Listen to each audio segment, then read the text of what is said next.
શ્રી વલ્લભાધીશ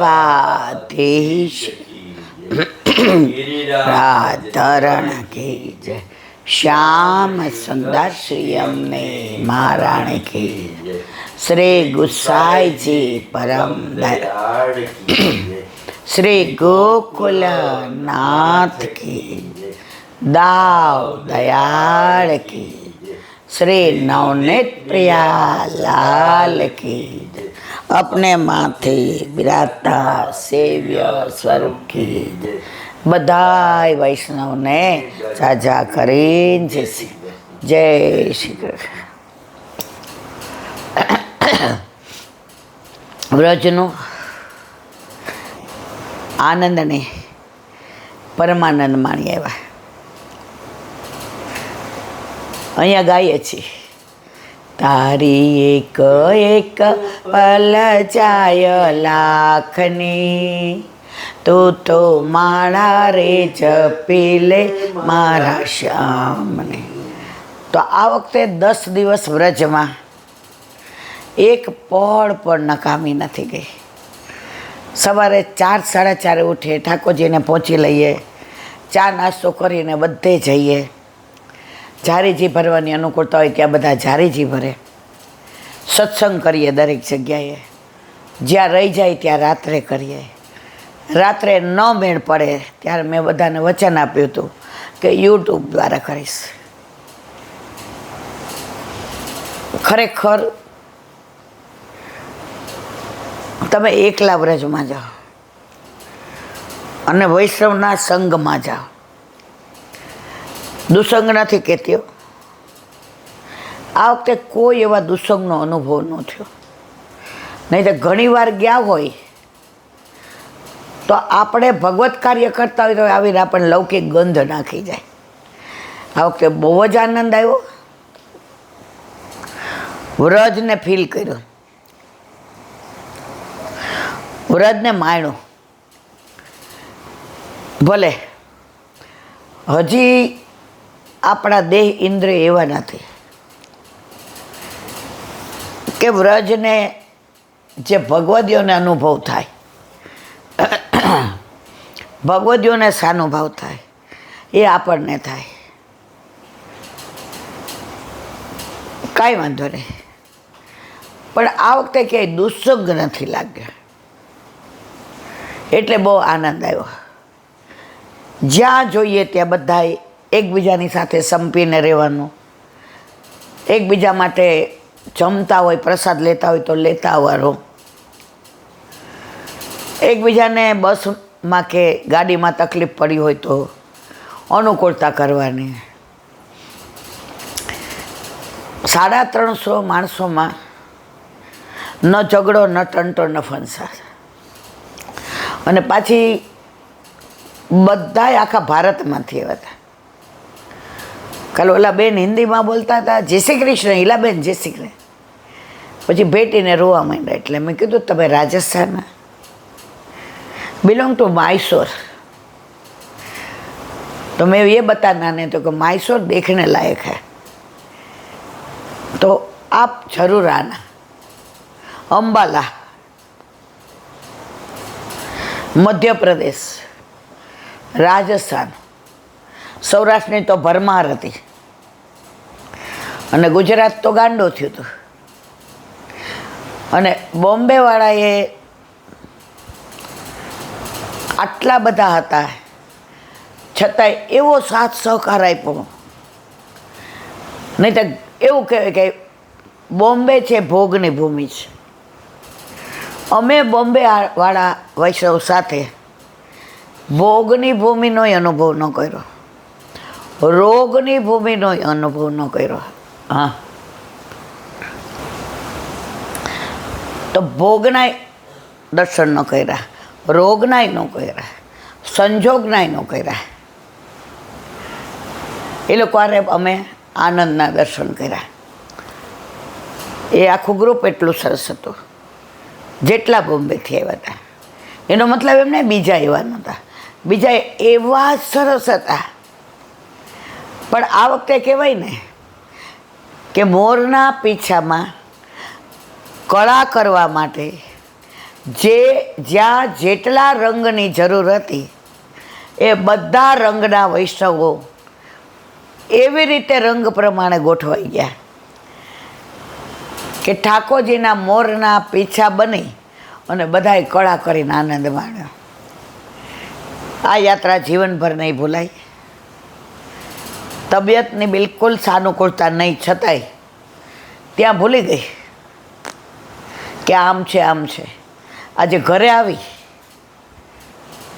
મેં કીધું મારે સાંજે દવાખાને જવું પડશે. અમારા ઘરમાં બધા એસા, મમ્મી 10 દી તો તારા વિડીયો જોતા હતા તો સૌથી વધુ તો વસ્તુ લાગતી હતી, અને આજે મેં તો બેટા એ ભોબીનો પ્રતાપ છે, એ રજ રાણીનો પ્રતાપ છે, એ રાધા રાણીનો પ્રતાપ છે. અને આ વખતે વિશેષ કેવું સરસ થયું, પહેલે જ દિવસે વિશ્રામ ઘાટની આરતી કરવા ગયા તો યમુનાજી જાણે મને વાલ કરીને કહેતા હોય, તો મારા ગુણાનો વાત વધે ગાસ તો મને તો સંભળાવ.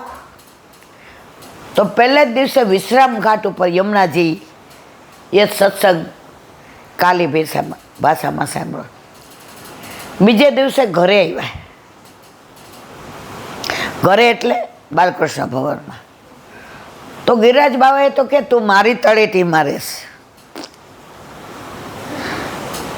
તો તારે તો બધે જવાનું હોય તો રોજ મારી પાસે ન આવ, કાંઈ વાંધો નહીં, હું તો તારી પાસે આવી શકું ને.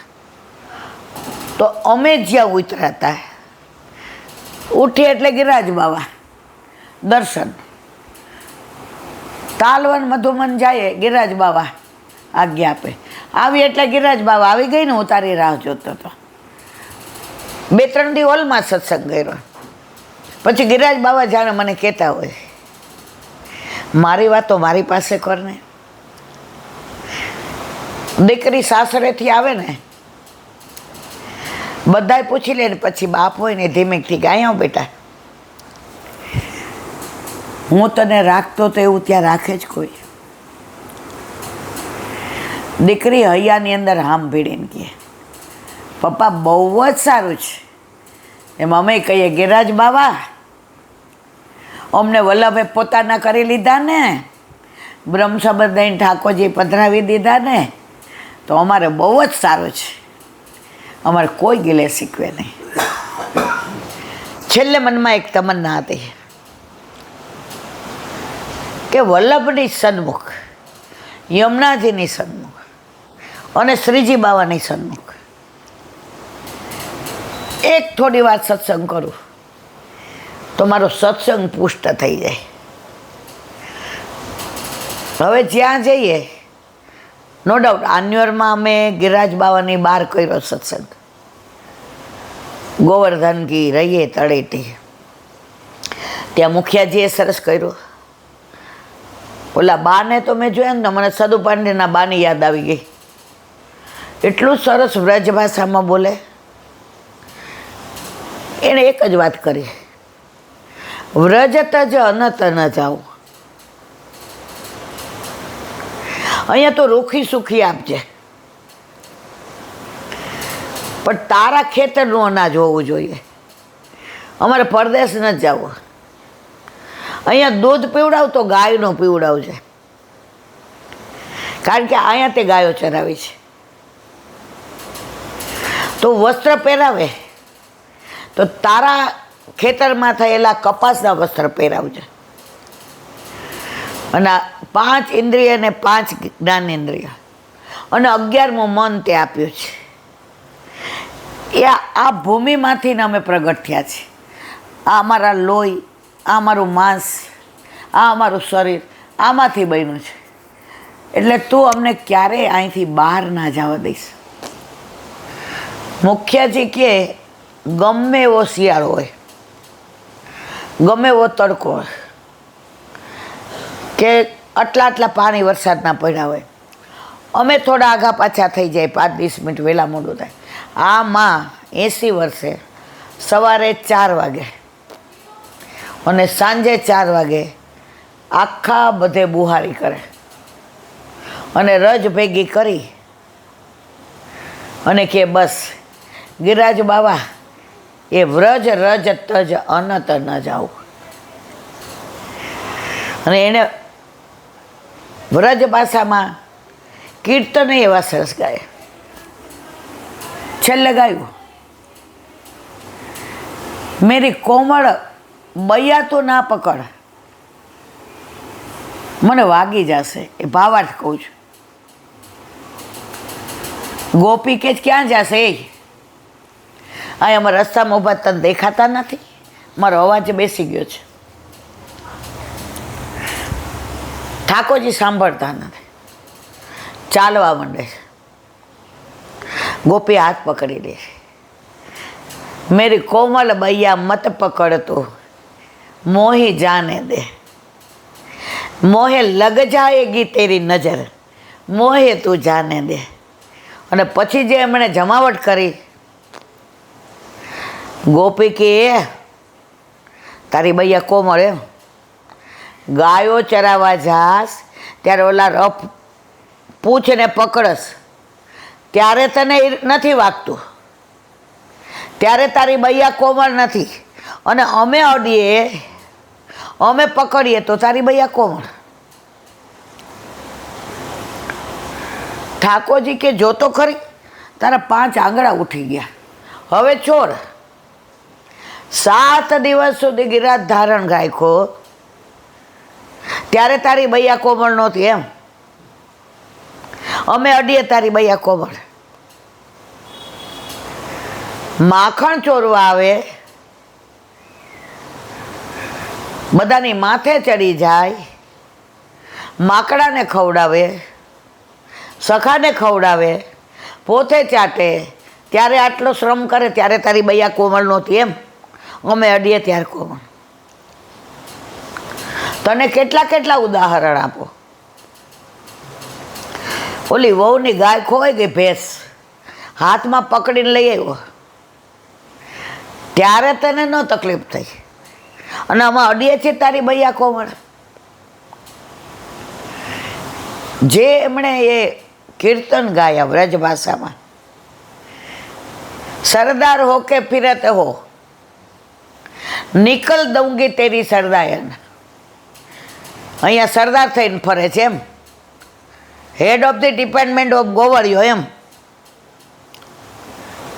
હોશિયારી કરમાં.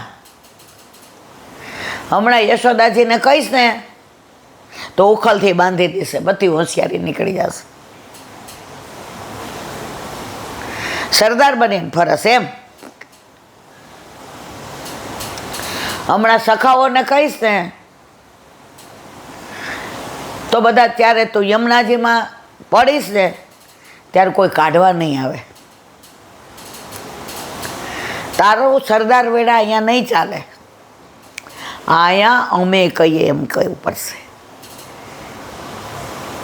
તો ત્યાં એટલા સત્સંગમાં આનંદ આવ્યો, પણ મનમાં એક તમન્ના હતી કે વ્રજની અંદર સત્સંગ ફલિત ત્યારે જ થાય જ્યારે વાણીનો નાથ. વાકપતિ કોણ? વલ્લભ.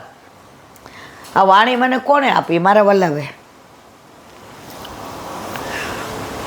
તો ગોવિંદ ઘાટ ઉપર દર્શન કરવા ગયા. વલ્લભના અને શ્રીજી બાબાના દર્શન કર્યા. યમુનાજી લહેરાય. ત્યાં 4-5 વૈષ્ણવ આવ્યા. ઈલાબેન ઘાટ ઉપર કોઈ નથી, તમે રમણ રેતી નથી ગયા? મેં તો ના, મને પગની તકલીફ હોય એટલું બધું ના ચાલી શકો એટલે ના ગઈ. તો હાલો ને સત્સંગ કરીએ. મેં મારા વાલા બેઠકમાં ન થાય, હાલો આપણે બહાર ઓટલે બેસીએ. મુખિયાજી સાંભળી ગયા.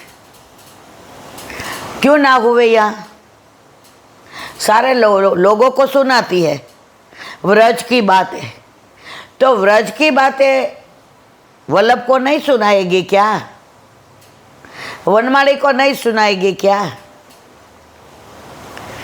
मेरे मुखिया जी અહીંયા ખુશ, કોઈ બાત નહીં, કોઈ દિક્કત નહીં, તું બેઠ જા.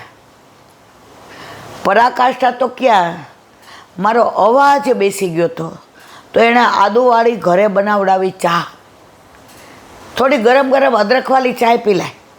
तो वल्लभ को तो कुछ सुनने में बड़ो मज़ा आए। અને જ્યારે વલ્લભે ભાંગી તૂટી મારી વાણીમાં વ્રજની વાતો, વિરજાની વાતો, વનમાળીની વાતો, વૈષ્ણવની વાતો, વિઠ્ઠલની વાતો સાંભળી ત્યારે મને એમ થયું, મને બહુ સંશય થતો હતો